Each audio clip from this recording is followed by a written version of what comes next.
This is Mike Colton. I'm the founder of the Allied Special Forces Memorial Grove. But our journey here took 4 years until our good friend Sgt Len Owens MM of Phantom Signals and 2 SAS, who fought in Moussy in eastern France and managed to escape from the Germans there to the American lines, started a memorial project at the National Memorial Arboretum. Len said to us, I want a 1 ton piece of rock brought from eastern France in the Vosges Mountains near St Owens, a lovely quarry, back to the Arboretum. It's a piece of coral granite to represent the resolve of the French citizens of Moussy in the Vosges not to betray the SAS of number 2 SAS during Operation Leuthen up in the mountains whilst the Germans were retreating through to Strasbourg. Unfortunately for them, the Germans were reinforcing at the time, and most of the SES has to try and get out of the area because there were too many troops attacking them. And Len himself was chased through the forest for 3 weeks before he managed to escape from the American lines to the American lines and safety.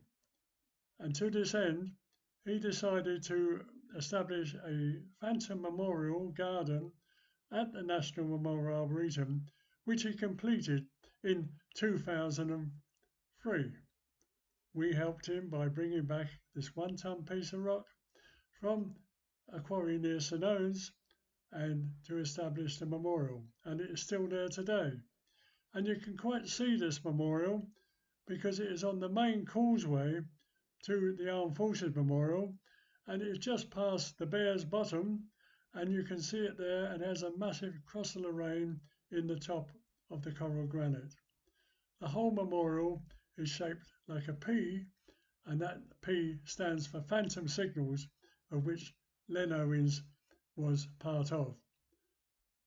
This led us to ask Sir David Charles for a similar sort of plot to establish the Allied Special Forces Memorial Grove. So David took us down into the most remote area, or one of the most remote areas of the Arboretum, right down by Waters Meet, between the poppy field and the railway bridge, and said this will be suitable for Allied Special Forces. And it was a field full of bumps and humps and all sorts of things growing in it, absolutely no trees. And at the time it was between 2 lakes and the River Tame. We said, of course we'll have it. We'll take it over, and you can see from our channel, our new YouTube channel pictures, exactly what we have done with it. And we have managed this whole grove since 2003 at our own expense in support of the National Memorial Arboretum and the spirit of remembrance. This grove is a place of remembrance, commemoration, education, quiet contemplation, and in harmony with nature. We don't mind if the moles dig up the earth, we use the earth. We don't mind if the river floods every now and then.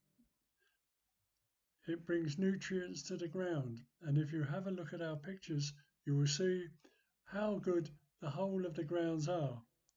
In these grounds, we have established memorials to over 250 people who served with Allied Special Forces in World War One and World War Two, and in all these horrible conflicts since.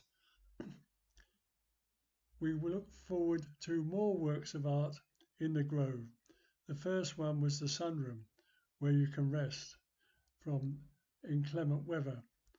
The second was the Pegasus Bridge Memorial Flight, which is right down by the railway bridge and is a flag, which Len said we need a flag at the end of the grove to tell the people on the railways where we are and what we're doing.